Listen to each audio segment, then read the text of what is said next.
बिस्मिल्लाहिर्रहमानिर्रहीम। अस्सलाम वालेकुम नाज़रीन, आप यूट्यूब और फेसबुक चैनल देख रहे हैं। मैं राना उज़ैर हूँ। नादरकाम इमरान खान के हवाले से दावे किए जा रहे थे कि इनके नाम पर कांटा लगा दिया गया है। पाकिस्तान की इस्टेब्लिशमेंट जो है वो इमरान खान को हर तरह से रास्ते से हटाना चाहती है। 9 मई के वाक़यात हुए और उससे पहले इमरान खान साहब के जो सख्त तरीन बयानात थे मेजर जनरल फैसल नसीर के हवाले से, आर्मी चीफ के हवाले से, पाकिस्तान की इस्टेब्लिशमेंट के हवाले से, तो पाकिस्तान की फ़ौज ने उनके नाम पर कांटा लगा दिया है। इमरान खान साहब का कोई सियासी मुस्तकबिल नहीं है, यानी कि बंद कमरों के अंदर बैठकर फैसले हो रहे हैं कि पाकिस्तान में कौन जो है वो वज़ीर आज़म बनेगा, कौन वज़ीर आज़म नहीं बनेगा। और कहा जा रहा था कि नून लीग और इस्टेब्लिशमेंट एक पेज पर आ चुकी है। तो जनाब ये पेज जो है, एक सफ़ा जो था वो आज बाकायदा तौर पर फट चुका है और कुछ बड़ी खबरें हैं और कुछ बड़ी इंटरेस्टिंग डेवलपमेंट्स हुई हैं। GHQ के हवाले से खबरें हैं, वो तमाम तर डिटेल्स मैंने आपके सामने रखनी है। सबसे पहली खबर पर आज हमने बात करनी है कि नवाज शरीफ और जनरल आसिम मुनीर के दरमियान में एक बड़ी सख्त तरीन लड़ाई जो है वो शुरू हो चुकी है। दोनों के दरमियान हाथापाई हुई है और सबको अपनी अपनी पड़ चुकी है। अब इस लड़ाई की असल वजह क्या है, और ये खबर इस वक्त बहुत इंपॉर्टेंट है कि जिसको मीडिया रिपोर्ट नहीं कर पा रहा है। और इमरान खान साहब जो हैं उनको फतह हासिल हुई है, वो सुरखरू हो चुकी हैं। और अब अचानक से GHQ का ट्विस्ट इमरान खान की जानिब बढ़ रहा है। ये सारा माजरा क्या है, हकीकत क्या है, ये तमाम तर डिटेल्स बमा हकाइक और बमा सबूत आपके सामने रखूंगा। और दूसरी खबर पर जनाब आज हमने बात करनी है कि chief justice of Pakistan Umar Ata Bandial साहब जो हैं वो खुलकर आज इमरान खान के हक में सामने आ चुके हैं कि जहां पर एक जानिब तो जज हुमायूं दिलावर बैठे हुए हैं, वो इमरान खान साहब के वकील को शटअप कर देते हैं और इंसाफ का आपने मसनद पर बैठा हुआ एक शख्स इमरान खान के खिलाफ घटिया पोस्टें करता है और वो इमरान खान का केस का फैसला उसने सुनाना है। और दूसरी जानिब चीफ जस्टिस आज मैदान में उतरे हैं और उन्होंने GHQ को एक बहुत बड़ा सरप्राइज दे दिया है जिसने जलती पर तेल का काम किया है। इस हवाले से भी अंदर की खबर है जो आपके सामने रखूंगा। लेकिन अगर आपने चैनल को सब्सक्राइब नहीं किया, चैनल को सब्सक्राइब कर लें, बेल आइकन को दबा दें। आने वाली तमाम तरह अपडेट्स आपकी खिदमत में बर वक्त पेश होती रहें। नादरकाम सबसे पहले मैं आपको एक खबर देना चाहता हूं चाइना से कि चीनी वज़ीर ख़ारजा जो हैं उनको जनाब ओहदे से हटा दिया गया है और चीन ने अपने वज़ीर ख़ारजा चीन किंग को तकर्री के 7 माह से भी कम अरसे में ओहदे से फारिग कर दिया है। बरतानवी नशरियाती इदारे के मुताबिक नए वज़ीर ख़ारजा हुक्मरान जमात कम्युनिस्ट पार्टी के फॉरेन अफेयर चीफ जो है वो चीफ वांग ई होंगे। वह पहले भी इस ओहदे पर जनाब फाइज रह चुके हैं और ये बताया जा रहा है कि जो जिनको ओहदे से हटाया गया है वो जनाब तकरीबन 25 जून को वामिस्ता पर उनको देखा गया था, जिसके बाद उनका कुछ पता नहीं है कहां पर मौजूद है, क्या सारा मामला है। तो उनकी गैर हाजिरी पर वजारत खारजा ने भी चुप साध रखी थी जिसने क्या सर को जन्म दिया था। तो अब जनाब उनको फौरी तौर पर जो है वो ओहदे से हटाया गया है और नए वज़ीर खारजा जो है चाइना ने अपॉइंट कर दिए हैं। अब बात है कि जनाब पाकिस्तान की पार्लियामेंट के अंदर क्या चल रहा है। इस वक्त जो हुकूमत है और इस्टेब्लिशमेंट है इनके दरमियान सींग फंसे हुए हैं, लड़ाइयाँ बढ़ती चली जा रही हैं। ये आगे चलकर मैंने बहुत सारी डिटेल्स आपके सामने रखनी भी हैं, लेकिन जनाब उससे पहले आपको बताना ये चाहता हूँ कि इलेक्शन से पहले अरकान पार्लियामेंट की स्कीमों के लिए भारी फंड्स जो हैं वो जारी हो चुके हैं। जनाब एक जानिब तो पाकिस्तान डिफॉल्ट के खतरे पर पहुँचा हुआ है और हमारे शहबाज शरीफ कहते हैं कि हमने पाकिस्तान को डिफॉल्ट होने से बचाया, हमने पता नहीं क्या कुछ कर दिया। और फिर जनरल आसिम मुनीर साहब कहते हैं कि हमने जो कशकोल है वो उसको गिराने हैं, हम भिखारी नहीं हैं, हमने ये सारा जो टेम्पो बना हुआ है कि पाकिस्तान जाकर भीख मांगता है, हमने इसको खत्म करना है, हमने स्टीरियोटाइप को खत्म करना है। एक जानिब तो पाकिस्तान की फौज का प्रोफेशनल रोल होता है, उसका कोई पॉलिटिकल रोल नहीं होता, तो दूसरी जानिब पाकिस्तान के आर्मी चीफ, पाकिस्तान की वज़ीर ख़ारजा भी बने हुए हैं, पाकिस्तान की वज़ीर आज़म भी बने हुए हैं, पाकिस्तान के जनाब वज़ीर दिफा भी बने हुए हैं और पाकिस्तान के वज़ीर खजाना भी बने हुए हैं कि वही मुआशी पॉलिसियां देख रहे हैं, वही दिफाई पॉलिसियां देख रहे हैं और वही जनाब पाकिस्तान के तमाम तर चीजों को देखते हैं। अगर IMF की डील हो फिर जनाब शहबाज शरीफ कहते हैं कि जनरल आसिम मुनीर ने यह काम कर दिया, आसिम मुनीर साहब ने पाकिस्तान का यह काम कर दिया, उसने हमारी डील करवा दी है कि आसिम मुनीर साहब इतने कंपिटेंट हैं तो आप उनको कुर्सी पर बैठाएं और कहेंगे जनाब आप वज़ीर आज़म बने और पाकिस्तान को इस सारी निगरानी सूरत हाल से निकालें। ये ऐसी सूरत हाल तो हरगिज़ नहीं होती। लेकिन जनाब ऑन द रिकॉर्ड बातें करते हैं हम तो न्यूट्रल हैं, हमारा सियासत से कोई ताल्लुक नहीं है। लेकिन यही लोग जो हैं वो सियासत के अंदर आकर बातें करते हैं, यही लोग आकर तकरीरें करते हैं और इनकी कोई औकात नहीं है। ये जनाब 22वीं ग्रेड के अफसर जो है वो कभी भी पाकिस्तान का फैसला नहीं कर सकता। पाकिस्तान के आइन कानून के मुताबिक ये पाकिस्तान के आइन कानून की नफी है कि एक 22वीं ग्रेड का अफसर जो कि वज़ीर दिफा और उसके नीचे सेक्रेटरी दिफा और उसके नीचे वो जनाब उसका ओहदा आता है और वो वज़ीर आज़म को जनाब ये डिक्टेट कर रहा है कि मैं ये करूँगा, मैं ये करूँगा, तुम्हारी क्या जरूरत है, तुम्हारा क्या वकार है, ये सारा मामला आपने देखना है। तो जनाब हुकूमत पूरे साल के लिए मुख्तस 90 में से 41 रुपए 3 माह में अरब रुपए जो है वो 3 माह में जारी करने की मंजूरी दे चुकी है। गुज़िश्ता साल रह जाने वाले मजीद 20 अरब 26 करोड़ भी इंतखाबात से कबल जो है वो जारी करने का फैसला कर लिया गया है। तो जनाब ये ताकि MNAs जो हैं वो फिर आपको पता है कि इलेक्शन कैंपेन हो रही हैं तो उसके अंदर पैसे उड़ाएं और फिर लोगों के अंदर पैसा बांटा जाए और फिर इलेक्शंस को जीता जाए, तो उसके लिए फंड स्कीमें जो है वो निकाली गई हैं। और परवेज़ इलाही साहब ने ज़मानत हासिल करने के लिए जनाब सुप्रीम कोर्ट से रजू कर लिया है।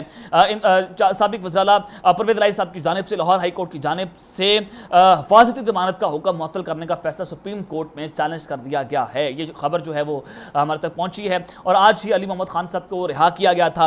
अदालत ने उनको हर तरह के केस में गिरफ्तार करने से रोक दिया, तो आज उनको दोबारा से 8वीं बार जो है गिरफ्तार कर लिया गया है। तो ये पाकिस्तान में जंगल का कानून है कि अदालतें क्या फैसला देती हैं, लेकिन दूसरी जानिब पाकिस्तान की जो मिलिट्री एस्टैब्लिशमेंट है, पाकिस्तान के ताकतवर हल्के हैं, वो कहां पर इस पाकिस्तान को लेकर जाना चाहते हैं, वो क्या कुछ कर रहे हैं, ये इस वक्त पाकिस्तान के लिए सवालिया निशान जनाब बन चुका है।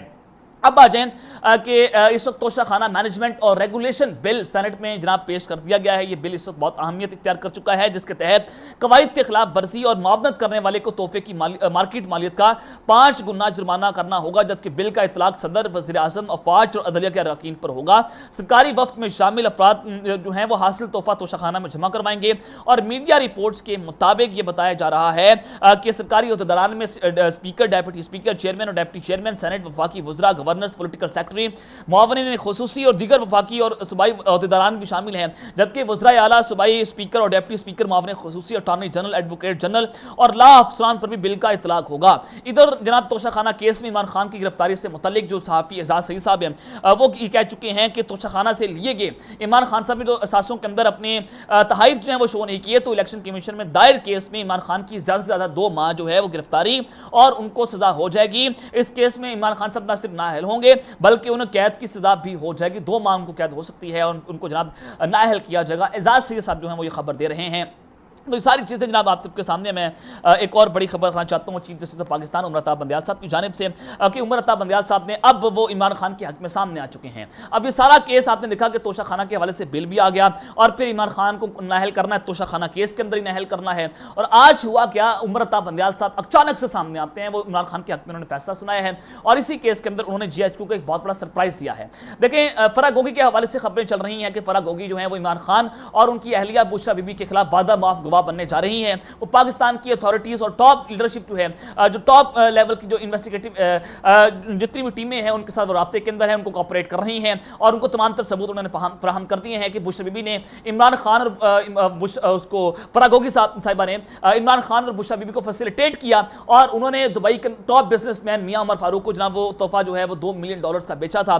तो उस सब के बाद अब वो वादा माफ गवाह बनेंगे, इमरान खान के खिलाफ बयान दिया जाएगा और उसकी बयान की बुनियाद के ऊपर इमरान खान को गिरफ्तार किया जाएगा और उनको नाअहल किया जाएगा। अब ये सारी स्टोरी मैंने आपके सामने रखी, जियो ने इस स्टोरी को ब्रेक किया, जंग न्यूज़ इसको रिपोर्ट करता है और असद खरल साहब जो हैं वो भी इसी स्टोरी को लिखते हैं। अब सुप्रीम कोर्ट जो है वो एक बार फिर से इमरान खान के हक में सामने आया है। आपके सामने खबर रखना चाहता हूं कि सुप्रीम कोर्ट में पाकिस्तान तहरीक इंसाफ के चेयरमैन इमरान खान की तोशाखाना केस के काबिल समाअत होने के खिलाफ अपील समाअत के लिए मुकर्रर कर दी गई है। पहले इस केस को नाकाबिल समाअत करार दिया गया इस्लामाबाद हाई कोर्ट की जानिब से, फिर यह केस जो जाता है सेशन कोर्ट के पास, वहां पर जज हुमायूं दिलावर आप सबके सामने है कि जब इमरान खान के वकील ने कहा कि आप हमें रिकॉर्ड तो फ्राहम करें, रिकॉर्ड की फ्राहमी से पहले समाअत आप कैसे शुरू कर लेंगे। जब उन्होंने रिकॉर्ड फ्राहम ना किया तो जज हुमायूं दिलावर कहते हैं you shut up. Imran Khan के वकील ने कहा यू शट अप, तुम चुप हो जाओ। तो अब ये आप अंदाजा लगाएं कि बड़ी खतरनाक सूरत हाल है और बड़ा खतरनाक मोड़ जो है वो इस सारे केस के अंदर सामने आया है और अब सुप्रीम कोर्ट के अंदर ये मामला जा चुका है कि इस केस को नाकाबिल समाअत करार दिया जाए। ये जनाब नाकाबिल समाअत है, इसको आप नहीं सुन सकते। और chief justice of Pakistan Umar Ata Bandial ने सुप्रीम कोर्ट का 2 रुकनी बेंच जो है वो तश्कील दे दिया है, जिसमें जस्टिस शाहिद अफरीदी और जस्टिस मुशर्रत हलाली पर मुश्तमिल बेंच जो है वो इस पर समाअत करेगा। और इमरान खान ने इस्लामाबाद हाई कोर्ट के फैसले को सुप्रीम कोर्ट में चैलेंज किया था और इस्लामाबाद हाई कोर्ट में तोशाखाना केस काबिल समाअत होने का मामला वापस ट्रायल कोर्ट को भिजवा दिया था। ये सारी चीजें आप सबके सामने हैं। तो अब उमर अता बंदियाल साहब जो है उसके ऊपर जाते जाते एक बहुत बड़ा फैसला दे सकते हैं और वो इस सारे केस को अगर टेकअप कर लेते हैं और तोशाखाना में इमरान खान की गिरफ्तार नाअहली जो है उसको बचाया जा सकता है। तो आखिरी उम्मीद जो है वो अब सुप्रीम कोर्ट रह चुकी है कि अगर सुप्रीम कोर्ट ने इस्लामाबाद हाई कोर्ट के फैसले को उड़ाकर रख दिया तो उनकी कोई कानूनी जो है वो वैल्यू नहीं रहेगी। और उमर अता बंदियाल साहब की कोर्ट के अंदर अब ये बॉल जा चुकी है, वो क्या फैसला देते हैं ये अब आने वाला वक्त ही बताएगा। लेकिन जनाब मैं आपको यहां पर जो बड़ी खबर देना चाहता हूं कि नवाज शरीफ और जनरल आसिम मुनीर की जो आपस में हाथापाई शुरू हुई है और ये फटा पड़ा है, एक सफा फट चुका है और सबको अपनी अपनी पड़ चुकी है। इमरान खान साहब जो हैं आज वो सुरखरू हुए हैं, इमरान खान साहब को फतह हासिल हुई है। क्या सारा मामला है हजरात के सामने मैं रख भी देता हूं। देखें, निगरान वज़ीर-ए-आज़म के हवाले से क्योंकि इस्टेब्लिशमेंट जो है उसका घोड़ा टेक्नोक्रेट है, वो रजा बाकिर साहब को जो है वो निगरान वज़ीर-ए-आज़म लगाना चाहते हैं, लेकिन इस्टेब्लिशमेंट के बरअक्स जाकर नून लीग जो है वो सियासतदान को जनाब जो है वो निगरान वज़ीर-ए-आज़म लगाना चाहती है। तो ये लड़ाइयां बढ़ती चली जा रही हैं और हालांकि नून लीग को लाने वाली इस्टेब्लिशमेंट है और पाकिस्तान में रजीम चेंज ऑपरेशन हुआ वो भी इस्टेब्लिशमेंट ने किया। जनरल आसिम मुनीर जो है वो भी शहबाज शरीफ के पीछे खड़े हुए हैं। अब दोनों के दरमियान राब्ते जो हैं वो अच्छे थे, दोनों के दरमियान बॉन्डिंग अच्छी थी। अब अचानक से लड़ाई बढ़ती चली जा रही है और डॉन न्यूज़ ने एक बड़ी खतरनाक खबर जो है वो रिपोर्ट की है और उन्होंने हवाला दिया कि नून लीग के अंदरूनी ज़राए जो है उस खबर की तस्दीक कर रहे हैं। इंतहाई बाखबर ज़राए ने यह बताया है कि नवाज शरीफ ने इस्टेब्लिशमेंट को वाज़ेह कर दिया है कि अगला निगरान वज़ीर-ए-आज़म वही शख्स होगा जिसको नून लीग और इस्टेब्लिशमेंट की इत्तेहादी हुकूमत अपॉइंट करेगी। और इसहाक डार का नाम भी इस्टेब्लिशमेंट के लिए एक वाज़ेह पैगाम तक, जनाब हम जो है जिस नाम को अपॉइंट करेंगे वही नाम होगा त्वाडी ऐसी दैसी, जो होता है आप फिर देख लेंगे। ये पैगाम नवाज शरीफ ने ये बिल्कुल मैंने पैगाम दिया आसिम मुनीर साहब को कि जो होता फिर आपसे हम देख लेंगे। ऐसी कि तैसी थोड़ी तुसी जड़ी बदमाशी फैलाई हुई है, ऐसी थोड़ी बदमाशी कट के रख देंगे ये जनाब। आप अगर पंजाबी में कहें और फिर ये बड़ी लड़ाइयाँ बढ़ती चली जा रही हैं क्योंकि नवाज शरीफ साहब के बारे से तो कहा जा रहा था कि जनाब अब तो इस्टेब्लिशमेंट के साथ उनकी सुलह हो चुकी है। इस्टेब्लिशमेंट जो है वो समझती है कि नवाज शरीफ के साथ हमने गलती की है। अब वही नवाज शरीफ 1-1.5 साल के अंदर ही उन्होंने इस्टेब्लिशमेंट को दोबारा जनाब गिरबान से पकड़ लिया है और यहाँ पर इस्टेब्लिशमेंट को एहसास होना चाहिए कि पहले भी नवाज शरीफ जो है वो आर्मी चीफ की पीठ पर चूरा घोंपते रहे, अब भी वो घोंपेंगे, अब भी वो जनाब अपनी मुनाफा से बाज नहीं आएंगे। और ये कहा गया है कि निगरान वज़ीर-ए-आज़म के नाम पर लड़ाई इसी वजह से है कि इस्टेब्लिशमेंट इसके अंदर अपने घोड़े भी शामिल कर रही है। ये नून लीग ने भांडा फोड़ा है कि इस्टेब्लिशमेंट किस तरह से सियासत में मुदाखलत कर रही है।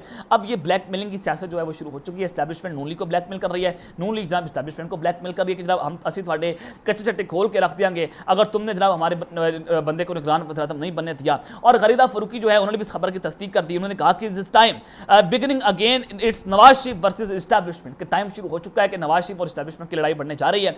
अब आपने यहाँ पर देखना है कि इनके पास बयानियां नहीं है और ये बयानियां बनाने के लिए भी ये खबर हो सकती है कि नवाज शरीफ का बयानिया बनाने के लिए कि वो इस्टेब्लिशमेंट के खिलाफ खड़े हो चुके हैं, वो इनकी ताकत को चैलेंज कर रहे हैं क्योंकि इनके पास बयानिया नहीं है। इमरान खान साहब एंटी इस्टेब्लिशमेंट खड़े हुए हैं, पाकिस्तान की कौम उनके साथ खड़ी हुई है, तो इमरान खान का बयानिया चोरी करने की बेसिकली कोशिश की जा रही है। आपने इस तरीका वारदात को समझना है, जो ये बरीक वारदात डाली गई है आपने इसको भी समझना है। और उन्होंने कहा कि this is time for the appointment of care taker setup और गेम ऑफ थ्रोन सीजन 2023 और टाइम इज कमिंग। उन्होंने कहा कि जब ये इक़्तिदार की जंग शुरू हो चुकी है, सीजन 2023 है और वक्त आ रहा है, तो ये लड़ाइयां बढ़ती चली जा रही हैं। लेकिन जनाब मैं आपको बता दूं कि जहां पर इनकी लड़ाइयां भी हैं तो वहीं पर आपने इनकी तरीका वारदात समझना है कि ये इमरान खान के खिलाफ अपना बयानिया जो है बनाने की कोशिश कर रहे हैं, लेकिन इनका बयानिया जो है वो बनने वाला नहीं है। तो अब तक के लिए अपना ख्याल रखिएगा और इस चैनल का भी ख्याल रखना है। अल्लाह ने निगहबान, पाकिस्तान जिंदाबाद।